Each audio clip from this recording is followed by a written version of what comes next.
That was 208 alphas. Oops.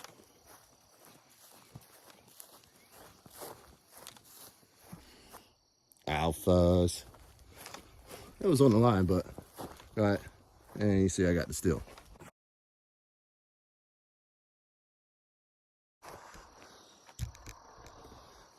Alright.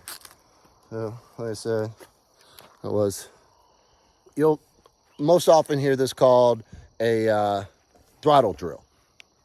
It's not, I don't like that. I want to be a little more precise and concise in my verbiage. This is a sights and trigger exercise. All right. Typically speaking, I don't measure it off or whatever, but I want an easy target, a medium difficulty target, and a difficult target. So, 3 to 5 meters, 12 to 18 meters, according to where you're at. What you think is a medium level of difficulty, and then 20, 25 meters, a popper is the same width as an A zone, or approximately the same width as an A zone, a small popper. So difficult target there at 25 meters or so. What we see most often is pow, pow, pow, pow, miss, right? So it's alpha, alpha, Charlie, alpha, something, not good shooting on the center target, and then a miss, right? And what it is folks they only have one speed that they're pulling the trigger, hence the term, the colloquial term or its nickname, the throttle drill. So you're supposed to let off the throttle. But what happens is conditioning, or, AKA a training scar. When you only shoot at 3, 5, and 7 meters, right, you learn one trigger speed. And are you really seeing your sights? Probably a flash sight picture, right? Something like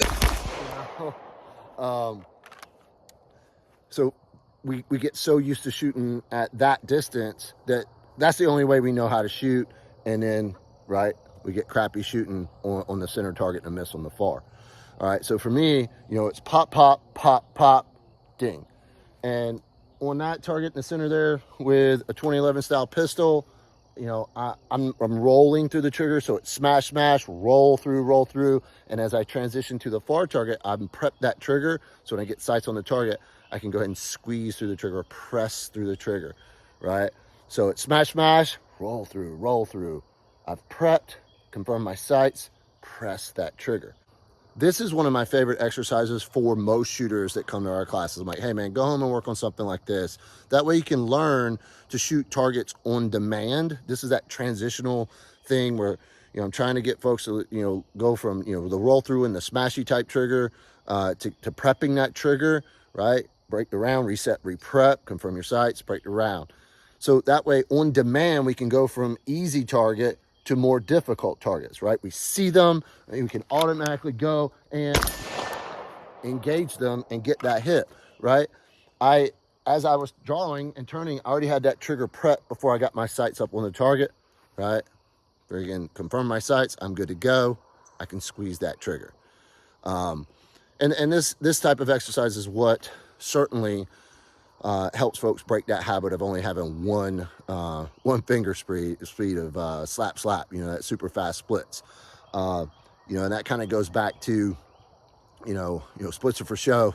This is one of the exercises that I really think that, 90% of the shooters out there that, aren't into competition or whatever, just your self-defense style shooters who spend most of their time shooting 3, 5, and 7, maybe 10 meters, right? Start shooting between 15 and 25 and then incorporating this in, and you'll get where you can, transition back and forth. Of course, you also want to, mix up. You don't want to just shoot it near to far. In real life, the near threat might not be the greatest threat, the one that needs your attention first. That guy might have his fist or a rock, and, the far guy's got a damn shotgun. I don't know. It doesn't matter. This is skills, not situational or scenario based, right?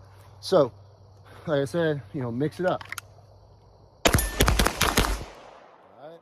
That way, you're starting to, as you go near to far, you're needing more sight confirmation. So, the transition time is going to take a little bit longer than when you go far to near, because you need less sight confirmation. So that's why you can go from far, right, and that transition is so much faster than if, you know, I shot here to there.